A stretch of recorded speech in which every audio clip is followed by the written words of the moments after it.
ఉంటాయా? డబ్బులు ఉంటాయా అతని దగ్గర? అవునా? అతని దగ్గర బంగారం ఉంటుందా? ఒక రాజు ఒక పేద అతన్ని దత్తత చేసుకుంటే అతని దగ్గర డబ్బు ఉంటుంది, అతని దగ్గర బంగారం ఉంటుంది, అతనికి కొద్దువేమీ ఉండదు. మరి ఇక్కడ దేవుడు ఏమంటున్నాడంటే, ఎంతమంది నన్ను అంగీకరిస్తారో. ఏమని అంగీకరించాలి? యేసయ్య నువ్వు దేవుడు అని నేను అంగీకరిస్తున్నా, యేసయ్య నువ్వు నా పాపం కోసం చనిపోయావని అంగీకరిస్తున్నా. అంతే కదండి. మనం గుడ్ ఫ్రైడేకి, ఈస్టర్కి అలాంటి టైంలో వాక్యం చెప్పుకుంటూ ఉంటాం. ఏమని చెప్తూ ఉంటాం? నువ్వు చేసిన పాపానికి, నేను చేసిన పాపానికి, ఈ లోకంలో చేసిన వాళ్ళందరి పాపాల కోసం యేసయ్య శిలువలో మరణించాడు. అర్థమవుతుందండి.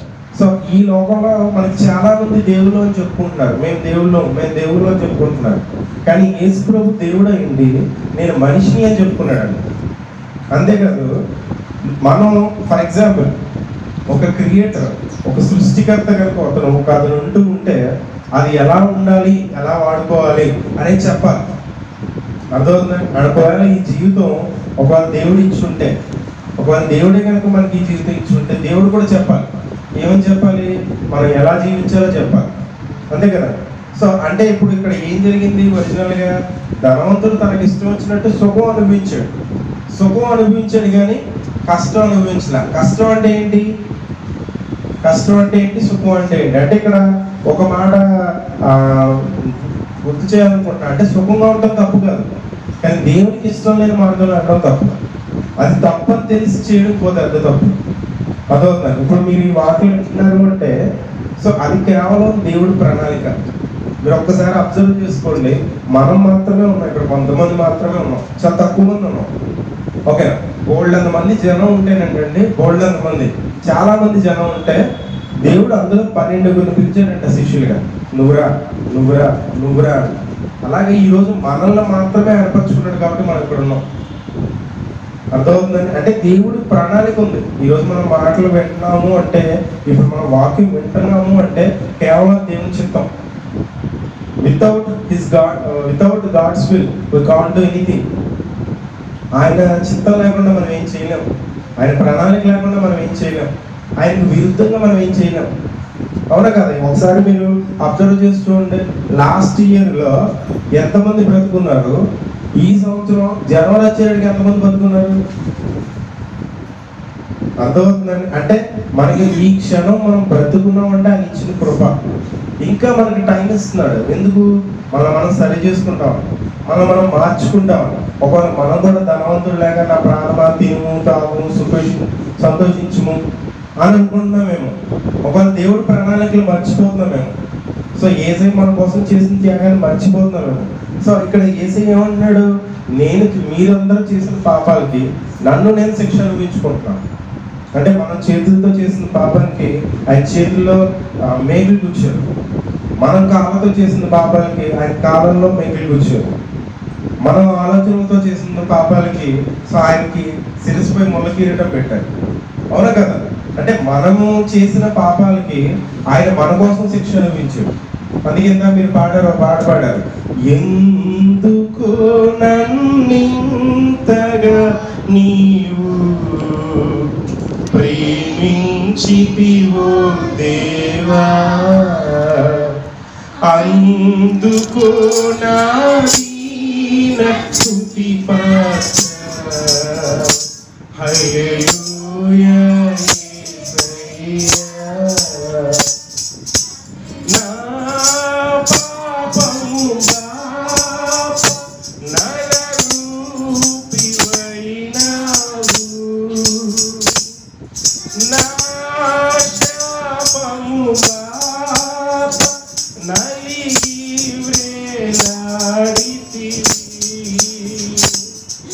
నాకు చాలిన దేవుడా నీవే, నా స్థానములో నీవే, నాకు చాలిన దేవుడవు నీవే, నా స్థానములో నీవే. ఎందుకు నన్నింతగా నీవు ప్రేమించితివో దేవా అందుకో నా దీన స్తుతి పాత్ర హల్లెలూయా యేసయ్యా. అంటే ఈ పాట అర్థం మనందరికీ తెలిసిందే. ఈ పాట వచనంలో ఏమంటున్నాం? నా పాపము బాప నరరూపి అయినాం. అంటే ఆయన నరరూపి కాదు, అర్థమవుతుందండి? ఆయన నరుడు కాదు. ఫస్ట్ ఆఫ్ ఆల్ ఆయన మనిషి కాదు. ఇప్పుడు ఫర్ ఎగ్జాంపుల్ మనకి ఎవరో హిందీ వాళ్ళు వచ్చిన వాళ్ళు ఉన్నారు, లేకపోతే ఎవరో మరాఠీ వచ్చిన వాళ్ళు ఉన్నారు, లేకపోతే ఎవరో అరబీ వచ్చిన వాళ్ళు ఉన్నారు. ఇప్పుడు మనం వాళ్ళతో మాట్లాడాలంటే మనకి ఏం రావాలి?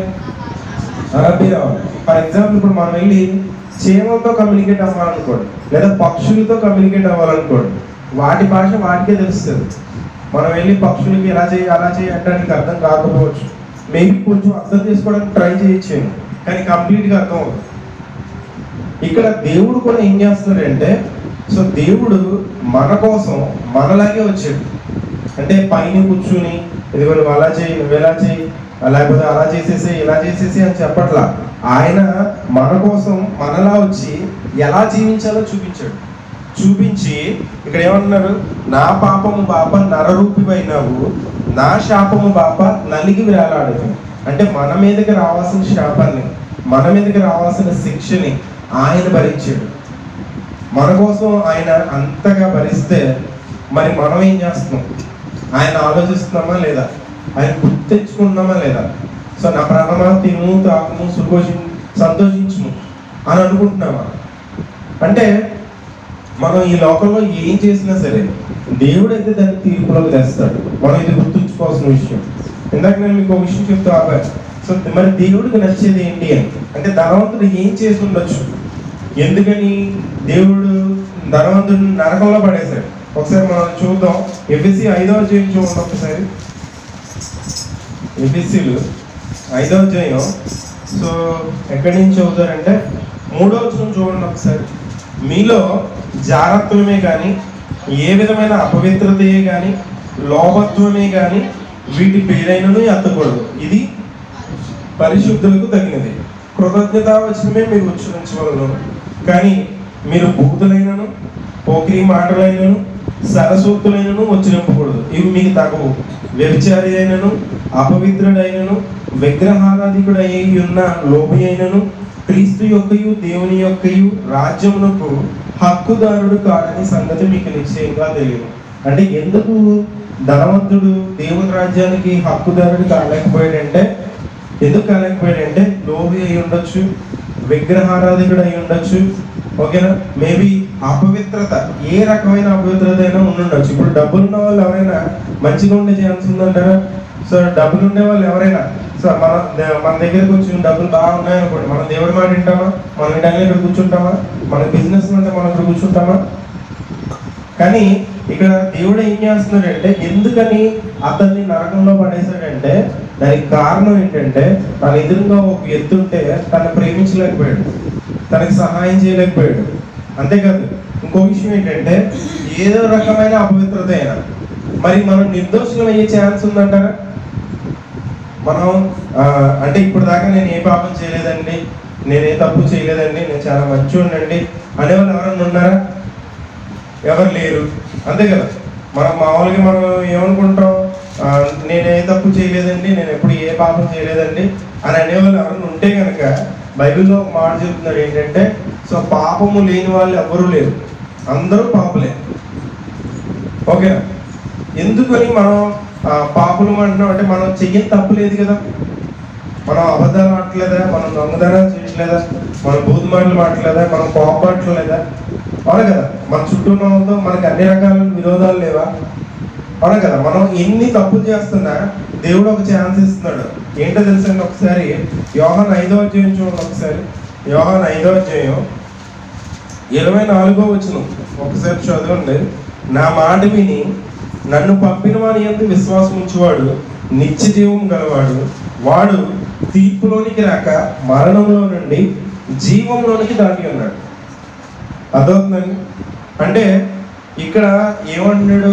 యేసయ్య అంటున్నాడు, ఏమంటున్నాడు అంటే, నా మాట విని నన్ను పంపిన వాని యందు విశ్వాసం ఉంచువాడు. అంటే ఆయన యందు కనుక మనం విశ్వాసం ఉంచితే ఆయన ఏమంటాడంటే మీరు నిత్య జీవం గలవారు. నిత్య జీవం అంటే పరలోకం అని అర్థం, అవును కదా. అంటే ఇప్పుడు లాజరు చనిపోయాక ఎక్కడున్నాడు? దేవదూతల దగ్గర ఉన్నాడు. కానీ ధనవంతుడు ఎక్కడున్నాడు? నరకంలో ఉన్నాడు, ఓకేనా. సో ఆ నరకం అంటే ఏంటి? మనకు బైబిల్లో ఒక మాట ఉంటుంది, ఏమని ఉంటుంది అంటే అగ్ని ఆడదు, పురుగు చావదు.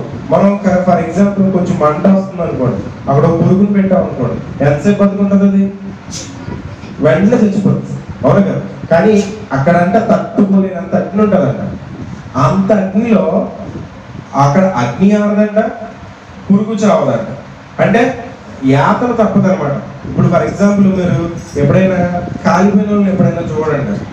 సో అలా కాలిపోయిన వాళ్ళని ఎప్పుడైనా చూస్తే కనుక అలా తట్టుకోలేక అరిసేస్తూ ఉంటారు, ఓకేనా. అలా అరిసేస్తున్నప్పుడు వాళ్ళకి ఏమవుతుందంటే దాహం వేసేస్తుంది.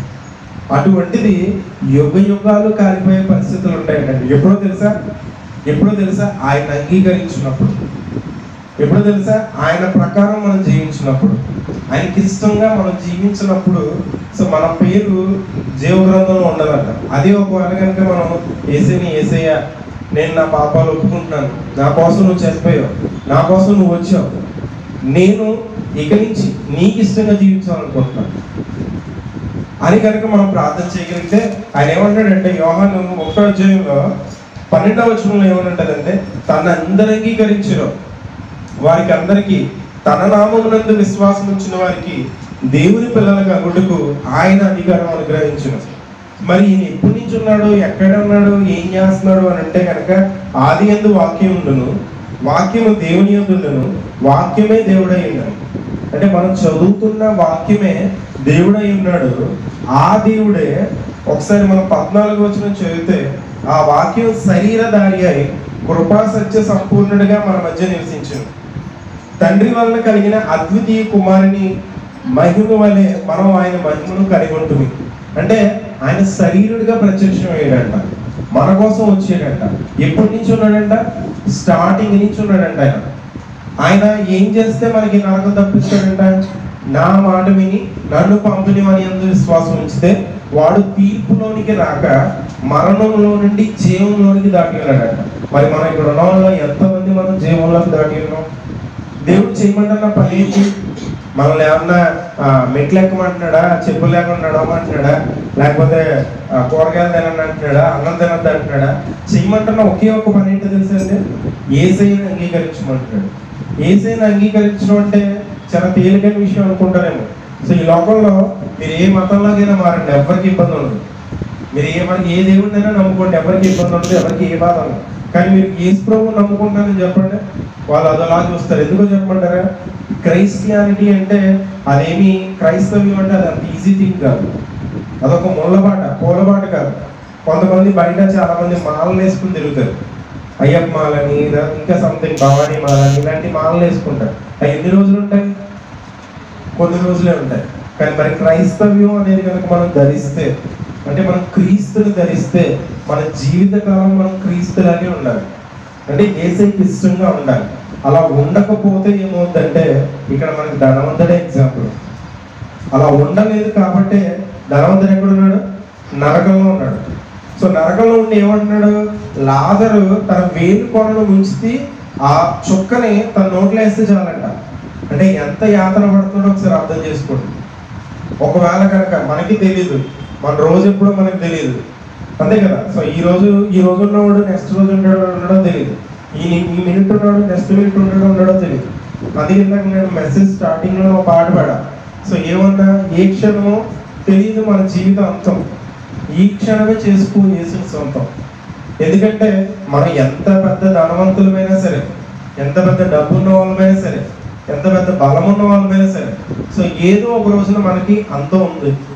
ఆ అంతం వచ్చే లోపులనే దేవుడు మనం అంగీకరించగలగాలి. ఒకవేళ అలా అంగీకరించకపోతే ఏమవుతుందో ఇక్కడ ఎగ్జాంపుల్ మనం చదువుతున్నాం, ఓకేనా. ఇక్కడ లోకాధ్యాయం మళ్ళీ మనం ఒకసారి మొదలుకొద్దాం. లోక 16వ అధ్యాయానికి రండి. లోక 16వ అధ్యాయంలో సో అక్కడ ఏమంటున్నాడు? తన వేలి కొనను ముంచి నా ఎందుకు కనికరపడి నా నాలుకను చల్లార్చుటకు లాజరును పంపు. అంటే తను అరిసేస్తున్నాడు, బాధలు తట్టుకోలేక అది చేస్తున్నాడు, అంతే కదండి. ఫర్ ఎగ్జాంపుల్ మనం అగ్గిపుల్ల ఒకటి వెలిగించి కసేపు ఇక్కడ పెట్టామనుకోండి, ఎంత పప్పు వచ్చేది, అవును కదా. దాన్ని చూసుకుంటే 4 రోజులు 2 నెలలు ఉంటాం. కానీ అలా కాకుండా చుట్టూ మంటలే, అసలు ఇంకా తనకి కాలిపోవట్లేదు, చచ్చిపోవట్లేదు. చచ్చిపోతే బాధ అయిపోతుంది, కానీ చచ్చిపోవట్లా, అలా కంటిన్యూ అవుతూనే ఉంది. అంటే యుగ యుగాలు అతను మంటల్లో ఉంటాడు, యుగ యుగాలు ఇతనేమో దేవదూతుల దగ్గర ఉంటాడు. ఎందుకని? కేవలం చేసిందల్లా ఏంటంటే, మరి లాజరు ఏం చేశాడండి? లాజరు కూడా ఏం మంచి చేయలేదు కదా, అవును కదా. లాజరు కూడా ఏం మంచి చేయలేదు కదా, అవును కదా. మరి లాజర్ని ఎందుకు దేవుడు తీసుకెళ్ళి ఉంటాడు చెప్పమంటారా? లాజర్కి ఒళ్ళంతా కురుపులు ఉన్నాయి, తినడానికి తినలేదు, వేసుకోవడానికి బట్టలు లేవు, ఉండడానికి ఇల్లు లేదు, అవునా కదా. అంతేకాదు తన కురుపుల నుంచి కుక్కలు నాకుతున్నాయంట. అలాంటి పరిస్థితుల్లో ఒకవేళ మనం ఉంటే మనం ఏమంటాం? దేవుడు అసలు మంచోడు కాదు, దేవుడికి అసలు న్యాయం లేదు, దేవుడు నన్ను పట్టించుకోవట్లేదు, ఇలాంటి మాటలు మనం మాట్లాడటం. కానీ మనం కూడా చాలాసార్లు అనుకుంటాం, మనకు కష్టం వచ్చినప్పుడల్లా అనుకుంటాం, దేవుడు నన్ను పట్టించుకోవట్లేదు, దేవుడు నన్ను మర్చిపోయాడు, అసలు దేవుడు లేడు, అంతే కదా. సో అంటే మనం ఎవరి మీద చూపిస్తాం కోపాన్ని? దేవుడి మీద చూపిస్తాం. కానీ ఇక్కడ లాజరు దేవుడి మీద కోపాన్ని చూపించలా. కొంతమంది ఏదైనా చిన్న కష్టం వస్తే చాలు, చిన్న ప్రాబ్లం వస్తే చాలు, చచ్చిపోదాం, ఎందుకు బాధపడడం, ఈ కష్టాలు ఈ అప్పులు ఎవడో తీరుస్తాడు, అది ఈ రోగం తగ్గట్లేదు, ఎందుకు మనం ఉండాలి, లేకపోతే మనకి ఉన్న ఈ సమస్య నుంచి మనం బయట ఎలా పడతాం. ఈ రోజుల్లో మనం చూస్తే రోజుకి కనీసం మొత్తం ప్రపంచం కనుక మనం చూస్తే ఎంత తక్కువ వేసుకుని 100 మంది ఆత్మహత్య చేసుకుంటున్నారండి 1-2 రోజుల మధ్యలో. మరి ఒకసారి పేపర్ న్యూస్ చూస్తే అర్థమవుతుంది ఎందుకని వాళ్ళు చచ్చిపోతున్నారు. అంటే సాతాను వాళ్ళని అలా ప్రేరేపిస్తున్నాడు. వాళ్ళ కనుక దేవుడిని నమ్ముకోకుండా చచ్చిపోయారు అనుకోండి, యేసయ్య నిజమైన దేవుడు అని తెలుసుకోకుండా చచ్చిపోయారు అనుకోండి, వాళ్ళు ఎక్కడికి వెళ్తారు? నరకానికి వెళ్తారు. మరి మనం ఎక్కడికి వెళ్తాం? సో ఒక్కసారి మనం ఆలోచించుకుంటే మంచిది అనుకుంటా. అప్పుడు లాజరు ఏమంటున్నాడంటే, ఇక్కడ ఏమంటున్నాడు, నాకు కొంచెం ఒక్క చుక్క తాగితే మనకి దాహం ఎంతసేపు జరుగుతుంది? మీరు ఒక రోజు నీళ్లు తాగకుండా ఉండగలరా? మనం అన్నం తినకుండా ఉండగలం, ఒకరోజు అన్నం తినకుండా ఉండగలం. కానీ ఒకరోజు మనం నీళ్లు తాగకుండా ఉండగలమా? ఒక మనిషి నీళ్లు తాగి 40 రోజులు బతికేయించాడు ఏమీ తినకుండా. అదే ఒకవేళ నీళ్లు కూడా తాగకపోతే 4 రోజులు చచ్చిపోతాడు. అదే మనిషి నీళ్లు తాగితే 40 రోజులు బతికేస్తాడు. అంటే నీళ్ళకి అంత పవర్ ఉంది, అర్థమవుతుంది. కానీ ఇక్కడ ఒక చుక్కు కూడా దొరకట్లేదు. అంత నరకయాతన ఎందుకు పడుతున్నాడంటే కేవలం అతనికి సువార్త వచ్చినప్పుడు, అతనికి దేవుడి మాట నేర్పించినప్పుడు ఆయన దేవుడిని అంగీకరించిన. ఇందాక మనం చూసాం యోహాను 5:24 వచ్చిన, నా మాట విని నన్ను పంపినమని విశ్వాసం ఉంచేవాడు నశింపగా నిత్యజీవం పొందినట్లు. సో అంటే మరణంలో నుండి జీవంలోకి దాటి ఉన్నాడు. సో దాటి ఉన్నాడు అంటే అర్థం ఏంటి? ఆల్రెడీ అయిపోయిందని అర్థం, అంతే కదా. అంటే దేవుడిని కనుక మనం నమ్ముకుంటే మనల్ని దేవుడు ఏం చేస్తాడు? నరకం నుంచి తప్పించి మనకి పరలోకం ఇస్తాడు. మామూలుగా ఇవ్వడు, అంత ఈజీ ఏం కాదు. దేవునికి ఇష్ట ప్రకారం మనం జీవిస్తూ ఉండాలి. సో ఏ రోజు కాదు మనం సరి చేసుకుంటూ ముందుకెళ్ళాలి. తర్వాత ఇక్కడ నేను కొంచెం ముందుకెళ్తున్నాను. తర్వాత ఇక్కడ ఏమంటున్నాడు? అతను ఎదలా పంపించు, అబ్రహాం గారు నన్ను కొంచెం ఎదలా పంపించండి, నాకు కొంచెం దాహం చల్లారుస్తారంటే అప్పుడు అబ్రహాం ఏమన్నాడంటే, అంతేకాక ఇక్కడ నుండి మీ యొద్దకు దాటుకోరు వారు దాటి పోజాలకుండునట్లు, అక్కడ వారు మా యొద్దకు దాటి రాజాలకుండునట్లు మాకును మీకును మధ్య మహా అగాధం ఉంచబడి ఉన్నది. అంటే వీళ్ళిద్దరూ కలుసుకోలేనంత దూరం ఉందంటే అగాధం. అగాధం అంటే చాలా దూరం లేదా చాలా లోతని అర్థం. మహా అగాధం ఉందంట వీళ్ళిద్దరికీ మధ్యన.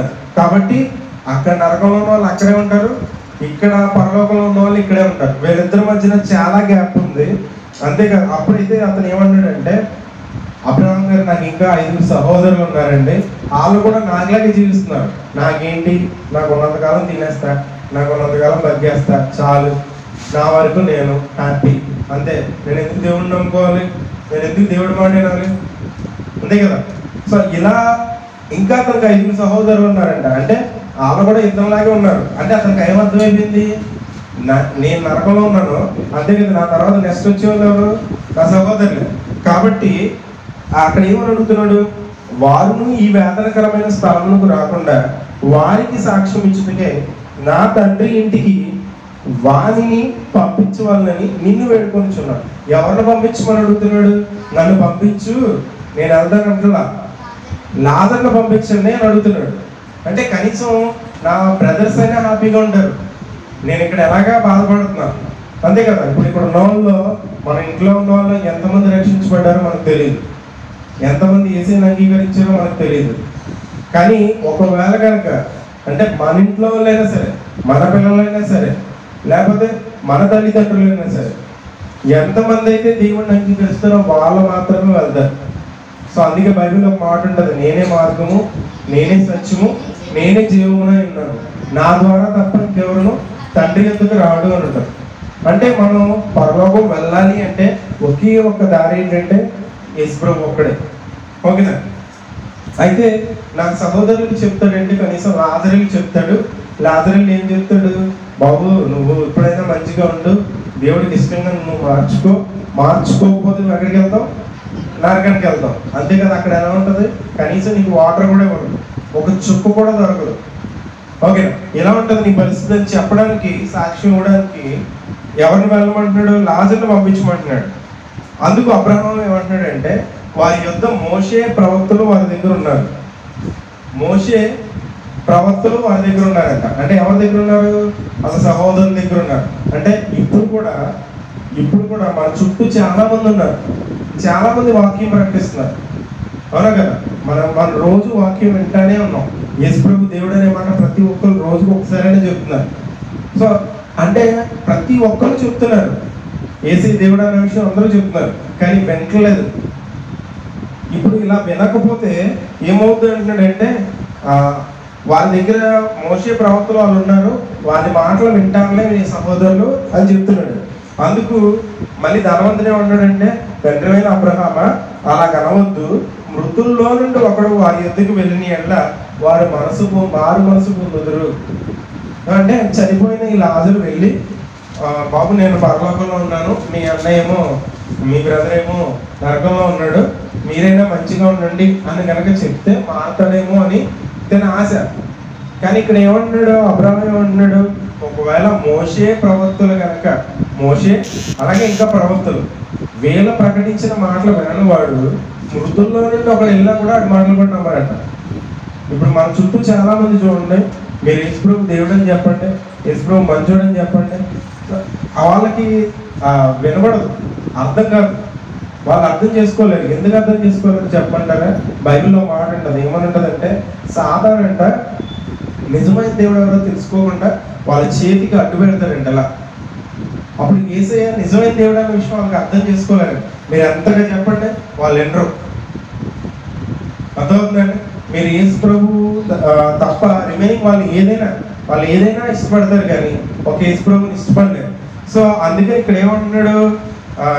ఒకవేళ కనుక మోషే ప్రవక్తల మాటలు వినకపోతే చనిపోయినోడు ఏం చెప్పినా కూడా ఆడి మాటలు కూడా నమ్మరు. మరి ఈరోజు మన పరిస్థితి ఏంటి? మనం చనిపోతే మనం కూడా ఉన్నాం కదా, మనం కూడా చనిపోవడం కన్ఫర్మ్, అవునా కదా. సో మనం కూడా చనిపోవడం కన్ఫర్మ్, ఒకరోజు మనం కూడా అంతమైపోతాం.